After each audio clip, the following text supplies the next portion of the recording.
ada suatu bangsa kalau melihat keyakinan seseorang itu mempunyai pewahyuan, karunia dan anugerahnya itu kamu pelajari, kemudian kamu bunuh orangnya. Nah, itu seperti ketika bangsa Israel memperlakukan Yesus, dan ini diteruskan oleh bangsa-bangsa lain yang mempunyai keyakinan untuk melalui agama menguasai dunia, sehingga cara seperti ini mengidekan kepada dunia untuk cara sebagai penguasa. Tetapi tidak demikian dengan Nusantara. Untuk menguasai dunia melalui agama, mereka akan memilih membunuh utusan yang berbeda keyakinan dengannya, bahkan sekaligus melenyapkan pewahyuan dan karunia-Nya. Maka tidak bertemu jalan bagaimana untuk mengerjakan pertobatan. Bahkan mereka tidak pernah menyadari jikalau di tanah Nusantara terjadi banyak pertumpahan darah para nabi, darah utusan Tuhan yang ditumpahkan di tanah Nusantara itu. Ketika mereka dianggap berbeda pemahaman, berbeda keyakinan, untuk memperingatkan supaya terjadi pertobatan sebelum penghukuman itu datang. Sebab membunuh dan menolak utusan Tuhan, maka darah mereka itu pada waktunya pasti akan menuntut. Seperti sejak darah Habil pun itu didengar suaranya. Karena Allah itu maha adil, tidak bisa dengan ditebus oleh darah kurban hewan, atau dengan menunaikan ibadah sampai endingnya menjadi tamu Allah, bisa menebus dan menghapus dosa-dosanya. Sebab mayoritas orang yang beribadah dan mayoritas orang yang beriman itu justru tempatnya di Nusantara. Tapi mengapa Nusantara tidak dijadikan tempat kediamannya, bukan di tempat lain? Berarti kan ada sesuatunya, atau Allah yang tidak maha adil adanya. Sebab membedakan bukan ketulusan hatinya, bukan melihat ibadah dan imannya, tapi karena melihat keturunan dan melihat bangsanya saja. Sehingga Nusantara tidak bisa menjadi wadah untuk tempat belas kasihannya Allah datang kepadanya, karena selalu dibunuh dan menolak utusannya, sehingga tidak pernah mengenal kehendak dan rencana Allahnya. Selalu dijajah, bukan hanya fisiknya, bahkan ditindas keluguannya. Terlebih ketika bertumbuh dalam imannya, hanya mendapat bagian kasta yang terendah, berarti sedang diperbudak spirit rohnya.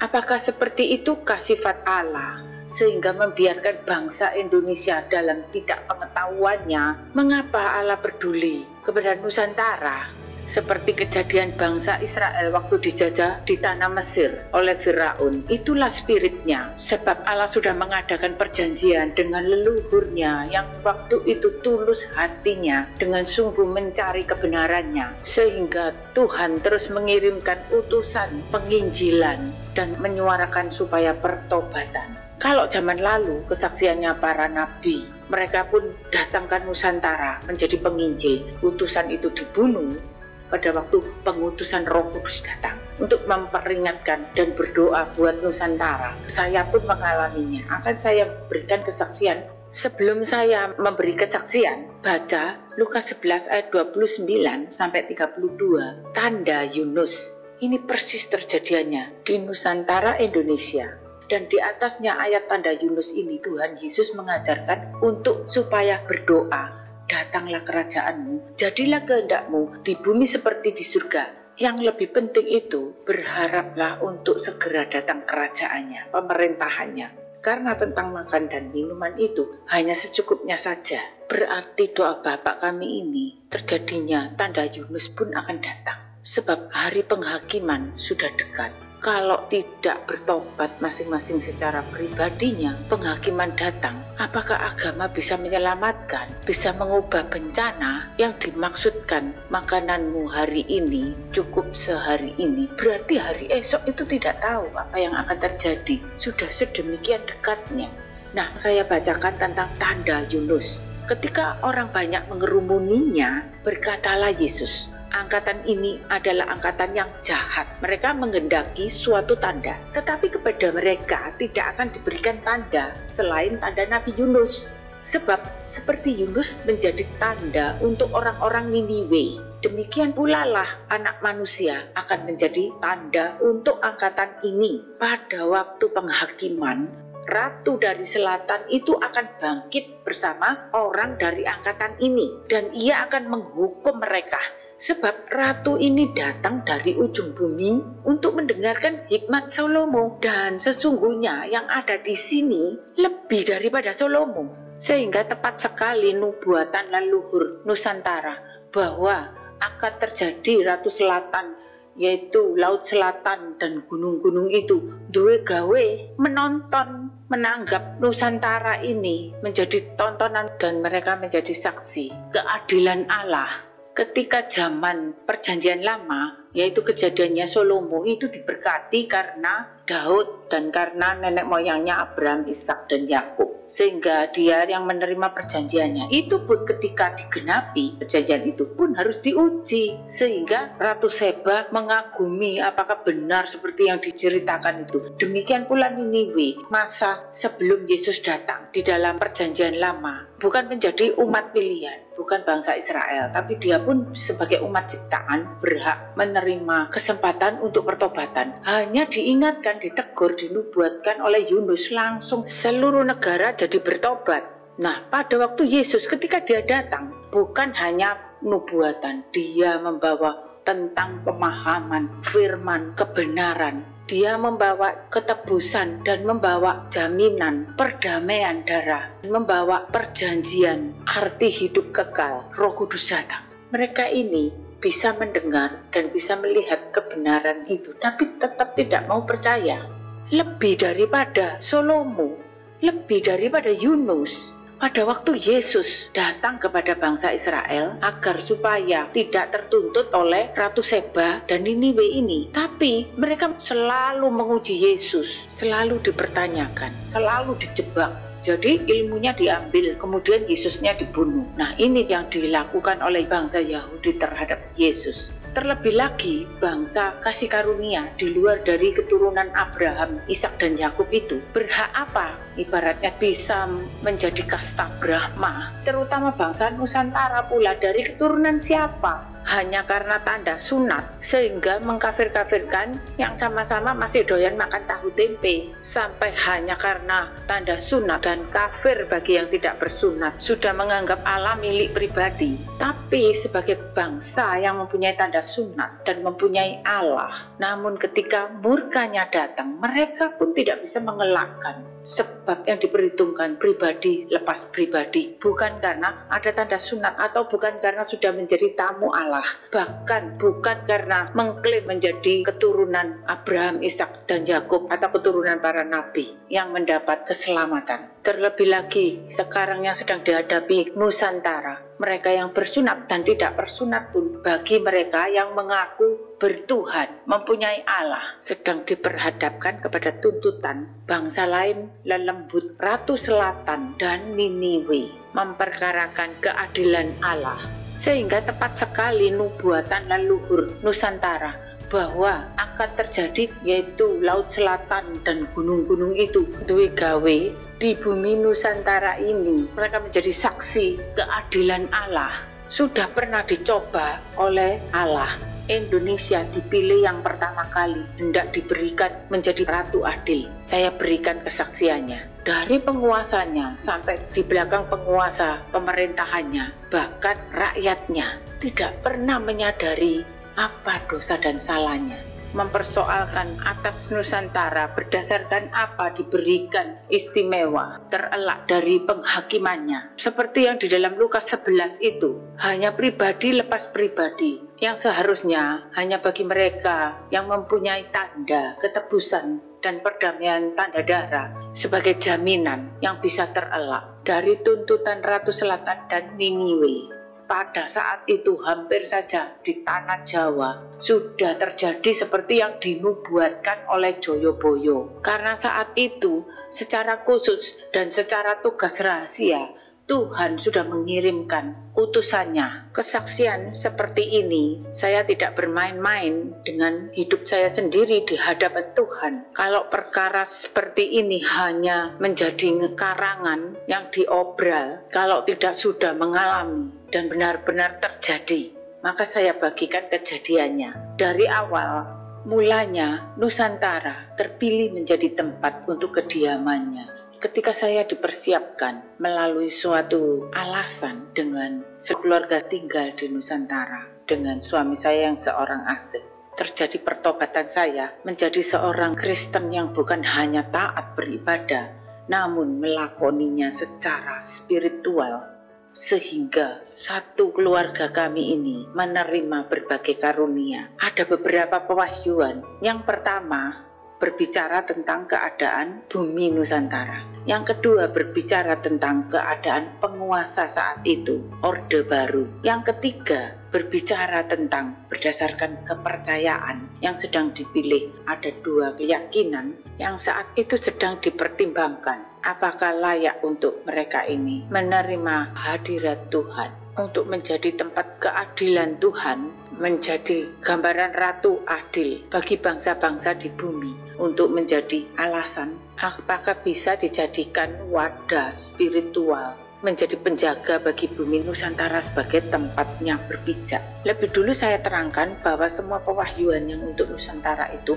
saya tulis dan saya bendelkan tanpa alamat saya, jadi hanya sebagai surat kaleng gitu ya. Kan bagi saya tidak ada kepentingan. Lalu saya kirim ke Cendana. Tapi pada waktu sudah saya kirimkan, orang yang saya tanya alamat itu ternyata salah alamat. Nah, berarti nyasar kemana ini? Tapi bagi saya ya sudah, takdirlah Tuhan yang melihatnya, bahwa saya sudah menyampaikannya. Saya mimpi yang adalah pewahyuan. Yang pertama tentang isi di dalam spirit dan mental bangsa di Nusantara. Ada yang mengiringi saya, antara terlihat atau tidak di sebelah kanan saya itu, masuk ke sebuah perkampungan yang lurus, bersih seperti hutan pinus yang gagah dan megah. Di kanan kirinya itu ada hutan pinus. Dan di tangan saya itu memegang anak ayam yang masih kuning itu. Dalam perjalanan pertama saya melihat seperti ring tinju, tapi itu ring tanah kosong. Di situ banyak anak-anak domba yang masih bayi-bayi kecil, tapi banyak sekali. Dan tiba-tiba anak ayam yang saya pegang ini adalah milik putri saya yang masih kecil. Terlepas dan masuk ke ring itu. Waktu saya mau mencari dan mau mengambilnya, tiba-tiba muncul induknya, babonnya itu garang, seperti takut kalau saya menjamah anak-anaknya dia. Dia tidak mengerti kalau saya mencari piyeknya anak saya itu. Dengan garangnya, takut dijamah anaknya seperti melindungi. Ternyata saya lihat ini babonnya bertanduk. Bayinya itu diinjak-injak sendiri oleh dia. Ada yang ditendang keluar dari ring. Banyak yang mati, ada yang belum mati. Saya beri kode bahasa tangan, saya hanya ingin mengambil anak ayam itu. Saya mau menolong bayi-bayi yang di luar ring tadi itu. Tapi dalam pikiran saya, sudahlah, nanti saya diteriaki oleh yang punya. Saya dibilang nyuri. Terus kemudian saya tetap berjalan, semuanya masih hutan pinus yang gagah dan megah. Lalu saya melihat di pinggir situ ada satu gubuk. Sambil berjalan mendekati gubuk itu, saya mendengar sayup-sayup gamelan gending Jawa yang indah, karena saya memang suka dengan suara gamelan. Semakin saya mendekati, terdengar lirik kata-kata tembangnya itu, diberkatilah kami, dikutuklah tetangga kami. Kaget saya. Pergi dari tempat itu, kembali menuju keluar dari hutan pinus itu. Tapi waktu hampir mencapai ujung keluar dari hutan itu, ada pohon pinus yang sangat besar sudah ditebang, melintang di tengah jalan itu. Sehingga saya keluar harus melalui, dan di situ untung saya melihat. Karena ternyata pinusnya itu berduri sebesar-besar jari, sebesar paku. Kalau terinjak kaki saya mati itu bisa. Keluar dari perkampungan itu sudah ditunggu seorang ibu. Di situ ternyata ada rumah gubuk yang tadinya berangkat tidak ada, tidak kelihatan. Seorang ibu ini yang memakai jarik, rambutnya terurai jarang. Nah, kesannya di situ seperti ibu saya juga, tapi wajahnya bukan seperti ibu saya yang asli. Tapi di situ kesannya dia juga ibu saya. Sudah menunggu keluarnya saya dari perkampungan itu. Dia pakai jarik, bawa gunting, duduk di dingklik. Guntingnya itu dikasihkan ke saya. Gunting rambutku, ratakan. Katanya begitu. Lalu saya gunting, saya ratakan. Tentang dua sifat dari spiritual dalam menjaga dan menggembalakan. Mereka itu tidak ada rasa cinta kasih, tidak mempunyai kasih, hanya ingin menguasai, bahwa itu anak-anaknya tidak boleh disentuh orang lain. Tapi dia sendiri tidak menghargai anak-anaknya ini, bahkan diinjak-injak dengan kakinya sendiri. Sebab hanya bermental menguasai dan untuk membesarkan diri. Gending Jawa itu sebetulnya mempunyai sifat leluhur Jawa terkenal lugu dan sabar, dan suka menjalani tirakat indah untuk mengiringi meditasi dalam tingkat tinggi. Nah, itu menjadi kesukaan. Kalau doanya bagaikan suara menembang Jawa yang indah didengar, tapi sayangnya hati mereka ini masih sebagai kawulo, belum mengalahkan diri sendiri, masih mempunyai rasa irinya, ketidaksukaan terhadap orang lain kalau nasibnya lebih baik daripadanya. Nah, ini yang membuat ditebangnya, karena ada dua karakter ini, beragamanya dan berkebatinannya, ditebang dan diratakan menjadi samawi, tidak lagi spesial. Nah, masih lagi ditilik oleh Tuhan pewahyuan tentang sifat dari penguasanya. Sebagai presiden saat itu, seperti saya diundang datang ke istananya. Sebelum saya masuk ke dalam ruangan istana, di pelatarannya itu terasa nyaman dan asri. Tapi tidak ada tempat duduk, saya menunggunya itu agak lama. Jadi saya mencari tempat duduk. Di situ ada seperti patung Buddha yang berbaring, gede sekali itu, seperti 5 kali orang begitu panjangnya, menopang kepalanya dengan lesehan begitu. Lalu bagian kepalanya patung itu ada tersisa sedikit tempat. Saya duduk di situ, terasa ada yang jabil-jabil suruh saya beranjak dari tempat itu. Lalu saya spontan berdiri. Ternyata itu adalah presidennya, bukan patung. Dia sedang leye-leye di situ lesehan. Nah, karena saya berdiri, dia menjadi normal seperti tingginya orang biasa. Dia pun berdiri. Secara tiba-tiba sudah ada sosok ibu di situ, seperti ibu saya, tapi bukan ibu saya itu. Yang selalu gambaran seorang ibu ini saya namakan Ibu Pertiwi. Itu sudah membawa jarik. Kalau orang luar bilangnya sarungnya, jarik yang dikedangkan begitu. Lalu presidennya ini disikap pakai jarik itu. Meronta-ronta, semakin meronta dikulung bibir sama bibir. Dia makin meronta, makin mengecil, semakin meronta akhirnya ada di bayi yang telanjang. Disikepannya sarungnya Ibu Pertiwi ini tadi. Nah, dari sini menggambarkan sebagai seorang penguasa yang telepatinya itu tidak peka, yang mati rasa batinnya. Meskipun dia itu sebagai penguasa yang tertinggi di Nusantara, memang tepat sebagai penguasa itu harus mempunyai wibawa. Dan memang dia yang paling besar dari Nusantara, negara yang dipimpinnya. Maka itu bukan berarti dia itu sebagai orang yang sombong jika dia itu harus tegas dan berwibawa. Tapi pada waktu berhadapan dengan utusan yang membawa misi dari Allah, dia tidak bisa membedakannya. Padahal di istana itu semua orang-orang yang dianggap sakti, yang dianggap ada isi, diundang. Nah, saya pun itu diundang. Jadi disamakan dengan orang undangan, orang sakti lainnya. Maka tidak boleh melebihi di atas kepalanya. Diperlakukan seperti itu. Bukan saya yang marah, karena saya itu tidak memahami, saya tidak mengapa. Tapi roh yang mengutus saya yang tidak terima. Jadi sebelum terjadi dampak bagi Nusantara, maka Ibu Pertiwi yang turun tangan untuk menghandlenya. Dia harus yang nomor 1 di Nusantara. Jadi kena batunya, maka datangnya dari bayi dengan telanjang kembali dengan telanjang pula. Hampir saja menjadi pahlawan, didewakan bagaikan Buddha. Namun karena dia kebanyakan pola, kebanyakan tingkah, kembali seperti bagaimana dia datang, maka seperti itu dia akan pergi. Segala sesuatu yang dikerjakan, nol lagi sia-sia.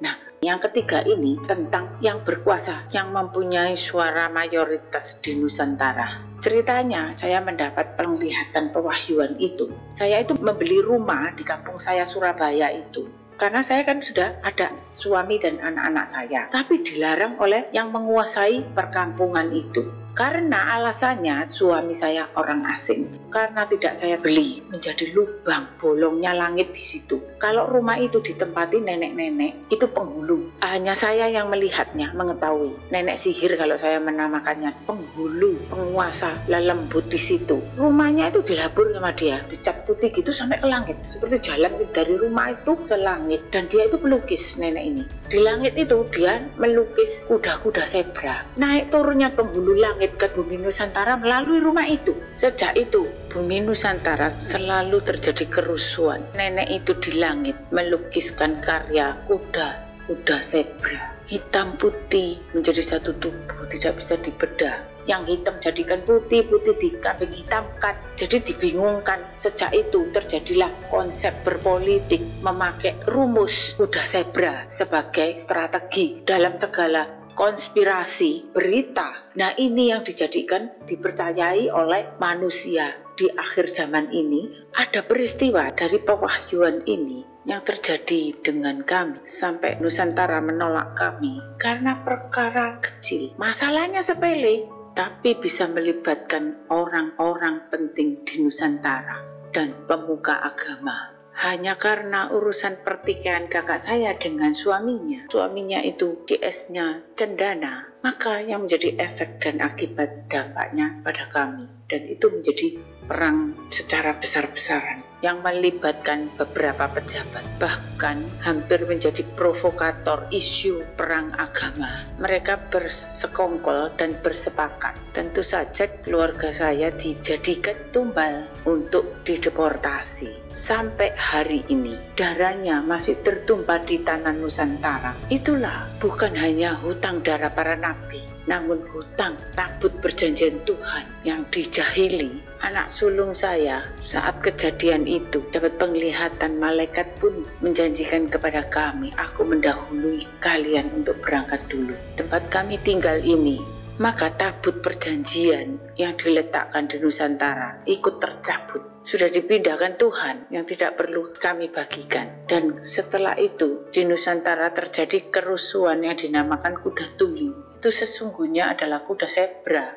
Bahkan malaikat Tuhan berbicara, akan aku balaskan 3 keturunan, bukan hanya kepada penguasanya, sampai dengan kroni-kroninya. Dan terjadi semua itu karena di situ saya dipanggil Tuhan untuk menjadi doa syafaat, menutupi lubang di Indonesia. Kita berempat bagaikan tabut Tuhan yang diletakkan di Nusantara, sehingga Nusantara diberkati dan diberi damai, hampir dijadikan ratu adil bagi bangsa-bangsa. Karena setiap ada yang mau berbuat jahat untuk Nusantara, kami diberi mimpi atau diberi penglihatan. Itu sudah ketahuan, pasti akhirnya gagal rencana mereka untuk mencelakakan Nusantara. Pasti ada jalaran bisa ketangkap oleh penguasa. Tapi terjadi sugesti kalau yang mendapat pewahyuan ke Prabon itu ibu negara. Orang mendapat pewahyuan itu orang yang hidupnya suci, hatinya melekat kepada Allahnya dan tulus dan murni. Padahal dari orang kebatinan, orang rohaniawan, bahkan para hamba Tuhan pun menubuatkan kalau presiden ini adalah presiden seumur hidup. Namun saya melihat yang diwahyukan teguran Tuhan tentang tidak adilnya penguasa Nusantara terhadap beberapa daerah Timur, Papua, dan sebangsa daerah sana yang berkulit hitam.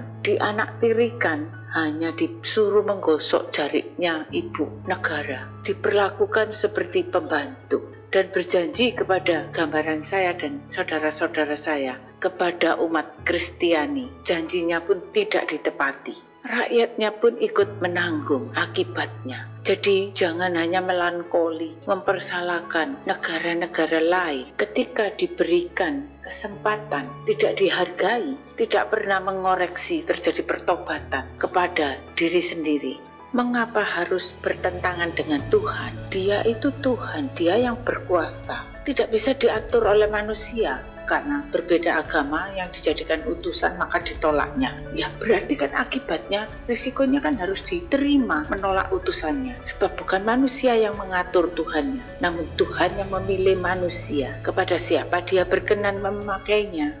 Kejadian itu setelah belasan tahun, saya tidak pernah lagi menginjakkan kaki ke Nusantara. Ketika dikabari ibu saya sakit, tapi saya berkeputusan tidak pulang. Tiba-tiba saya disuruh pulang oleh Tuhan. Saya agak berdalih, Tuhan, saya bukan dokter. Kalau saya pulang, apa bisa menyembuhkan? Kalau memang dia sakit dan sudah tua. Dan ibu saya itu menyerah, kepingin cepat berangkat ketemu Tuhan. Biar saya serahkan keponakan saya yang sayang sama neneknya ini. Saya yang membiayai, tidak apa-apa. Saya merebahkan tubuh mau tidur. Tiba-tiba ada yang membentak saya di telinga. Harus pulang. Wah, sedikit bentak seperti marah. Langsung jingkat duduk saya, saudara. Nah, bukan tidak punya uang, tidak jauh kok ini kalau pulang ke Nusantara. Ternyata hari itu, tanggal itu, oleh kakak saya dijadwal untuk saya khotbah katanya. Rencana saya pulang sebentar, tidak ada persiapan untuk khotbah. Dijadwal ya, mau tidak mau. Ternyata apa yang terjadi? Tanggal 26 Desember, tepat hari dan jamnya saat saya berdiri di mimbar, terjadi tsunami di Aceh. Dan saat itu kami tidak ada yang menyadari, kan berita belum secepat itu. Tuhan berbicara, sebetulnya saat itu kalau saya tidak pulang, maka tanah Jawa yang terjadi penggenapan seperti yang diramalkan Joyoboyo, ternyata sampai selama itu belum ada yang menggantikan tempat di mana kami pergi, dan lubang itu tidak ada yang menutup. Masih harus saya yang disuruh pulang, sehingga yang terkena Aceh dampaknya. Nah, itu kan diperkecil sama Tuhan. Kalau kejadian ramalan Joyoboyo sudah bisa dicegah, ada yang menahannya. Namun yang segera datang adalah tuntutan Ratu Selatan dan Niniwe. Maka yang perlu saya ingatkan, siapakah yang bisa layak dan bisa mencegahnya? Dalam kesaksian ini ada yang saya berikan pesan kepada saudara-saudara di Nusantara. Jangan hanya berebut Allah, berebut menjadi agama yang menjadi besar dan mengkafir-kafirkan orang lain. Apakah dengan agama yang mayoritas menjadi yang berkuasa sebagai umat Allah, bisakah mencegah hal-hal seperti ini? Dan kami menasihatkan kepada saudara-saudara seiman bahwa jangan hanya meramalkan kedatangan antikris yang tidak pernah datang. Padahal antikris sudah lama itu datang. Kalau tidak bisa merasakan penganiayaan yang terjadi, itu sebab hatinya mati. Sebab yang segera akan datang itu adalah penghakiman dan anugerah Roh Kudus yang datang. Jadi bukan antikris, bait roh secara tubuh. Kalau melihat dunia ini, bukankah akhir zaman ini seharusnya yang dipersiapkan menjadi bait bagi Roh Kudus, tempat kediaman roh di bumi ini? Tapi lihatlah, bait tubuh itu sudah diperebutkan menjadi bait bagi LGBT, menjadi bait bagi narkoba. Masih bayi pun sudah dirusak masa depannya. Itu dipersetujui, dilegalkan oleh negara-negara besar. Hanya tinggal beberapa negara saja yang masih tidak melegalkannya. Apakah ini bukan penganiayaan? Apakah antikris belum datang? Amin.